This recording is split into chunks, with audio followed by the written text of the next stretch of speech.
Bismillahirrahmanirrahim. Assalamualaikum warahmatullahi wabarakatuh. Nama diberi Akil bin Samsukaman. Nombor pelajar 051490. Baik.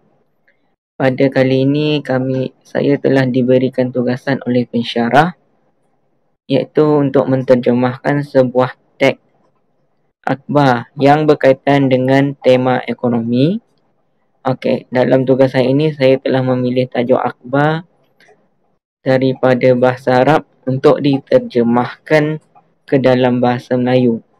Akhbar yang telah saya pilih bertajuk Al-Bursatul Maliziyah tusajjil 121.93 million ringgit min sahafi al-arbahi fi rubu'u as-salis ishrun wa ishrun.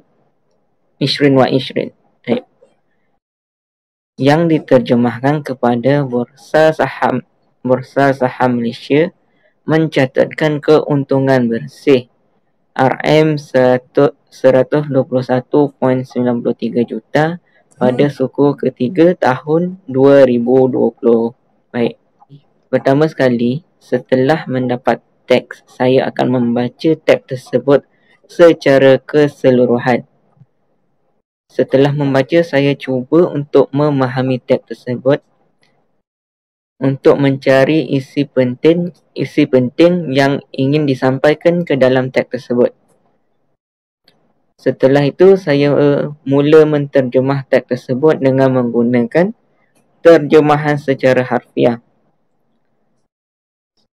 Terjemahan secara harfiah ini saya lakukan dengan menggunakan alat bantu terjemahan, iaitu Google Translate, Reverso dan seumpamanya. Kemudian, selesai menterjemah secara harfiah, saya membaca kembali terjemahan tersebut bagi mengenal pasti kesilapan perkataan atau ayat-ayat yang terdapat dalam terjemahan yang dihasilkan. Hal ini bertujuan bagi memastikan terjemahan tersebut lebih mudah untuk kita fahami. Baik. Setelah itu, saya cuba menggunakan kaedah terjemahan secara bebas untuk memastikan terjemahan tersebut menjadi lebih baik dari yang sebelumnya. Selesai menterjemah secara bebas, saya membaca sekali lagi untuk memastikan bahawa tiada lagi kesilapan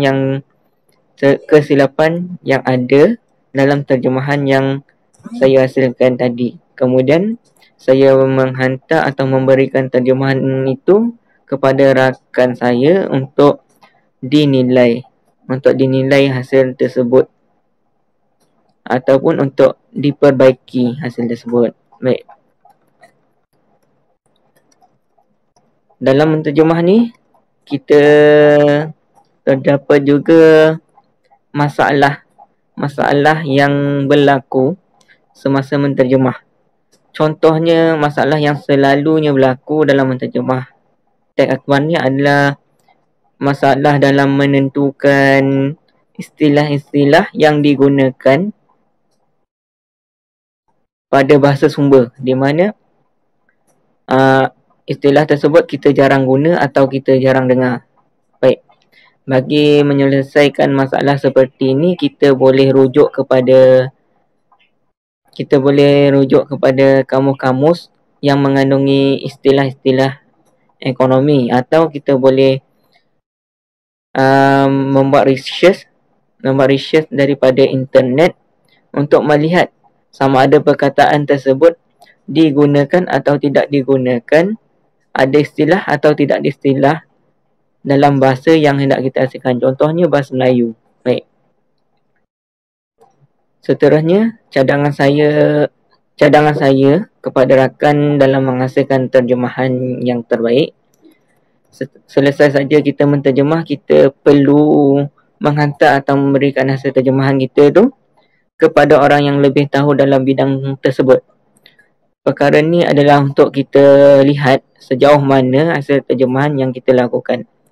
Setelah hasil terjemahan tersebut dinilai atau diperbetulkan, barulah kita boleh membaiki semula terjemahan itu dan kita dapat menghasilkan terjemahan yang lebih baik daripada sebelumnya.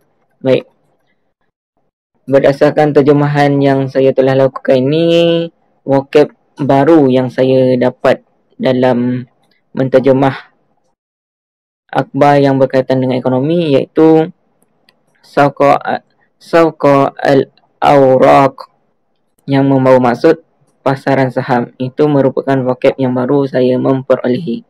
Kemudian Masyaqqatu al-maliyah bermaksud simpanan keuangan. Seterusnya ad-daribah wa hus. Ad-daribah iaitu hasil cukai. Dan akhir sekali saya menjumpai perkataan yang baru iaitu nisbah lisafi iaitu keuntungan bersih. Baik. Ini merupakan hasil terjemahan yang telah saya lakukan, di mana kita boleh lihat tajuk seperti mana yang telah disebutkan tadi.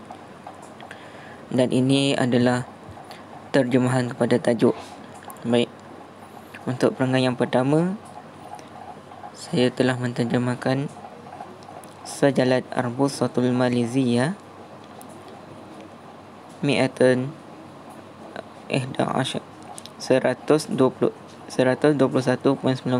million ringgit Malaysia min safi al-arbahi fi ar-rubu' as-sali al-muntahi fi 30 September 2020 muqabilu 47.10 million ringgit fi ar-rubu' nafsuhu min al-'ami ma'di wa satastahsin al-ada'i fi sawqil awraqi wal mushtaqati al-maliyah.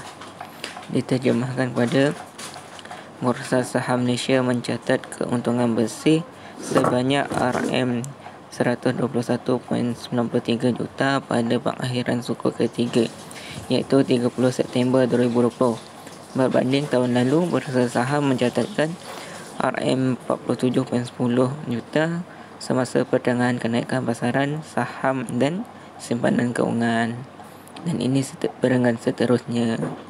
Bolehlah kita lihat dan serta dinilai hasil terjemahan yang telah saya lakukan. Baik, sekian saja daripada saya. Assalamualaikum warahmatullahi wabarakatuh.